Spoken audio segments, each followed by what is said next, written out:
Si vous voulez améliorer votre français, jetez un œil au lien dans la fenêtre descriptive ci-dessous. Vous y trouverez toutes nos ressources gratuites.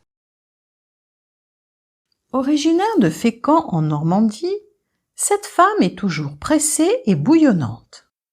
Je vous présente Ida Dossi, unique star française de la télévision coréenne. Elle vit à Séoul depuis 30 ans.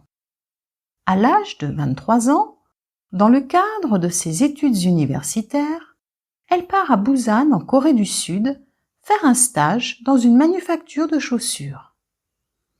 Elle tombe sous le charme du pays et est fascinée par la culture à la fois traditionnelle et moderne de la société sud-coréenne. En 1993, elle épouse son mari coréen, rencontré sur les bancs d'une fac de Séoul, et se fait connaître en participant à une émission de télévision portant sur la langue française. Elle est approchée par la suite par une télévision de Séoul qui produisait une émission matinale. Son mariage mixte, son drôle d'accent et son tic de langage, qui consiste à ponctuer toutes ses phrases d'un « oh là là » bien français, l'ont très vite rendue populaire. Et, par la suite, sa carrière s'est ponctuée de talk-shows, de sitcoms et d'éditions de livres.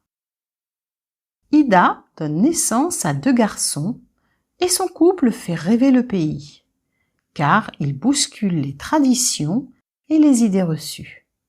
Mais en 2010, catastrophe. La petite Française divorce. Fini le conte de fées. Son divorce a plongé la jeune femme dans une tempête médiatique puisqu'elle réclame la garde totale des enfants. Chose invraisemblable à l'époque. Malgré les coups durs, elle affirme que c'est peut-être ce qui lui a permis de s'affirmer en tant que femme et professionnelle. Elle cumule les fonctions. Outre un poste de chroniqueuse à la télé, elle enseigne à la faculté féminine de Songmyung à Séoul et officie en tant que consultante dans l'immobilier entre la France et la Corée. Elle a publié Corée à cœur en 2019, un ouvrage à la fois personnel et sociologique sur la situation des femmes en Corée du Sud et les évolutions en cours dans ce pays. Vous pouvez écouter le podcast en entier qui comprend 5 autres reportages intéressants. Bon podcast! Le journal en FLE paraît tous les 15 jours. N'hésitez pas à vous inscrire à la newsletter, à notre chaîne sur Podcastix, à notre chaîne YouTube ou sur nos pages Instagram et Facebook. Salut!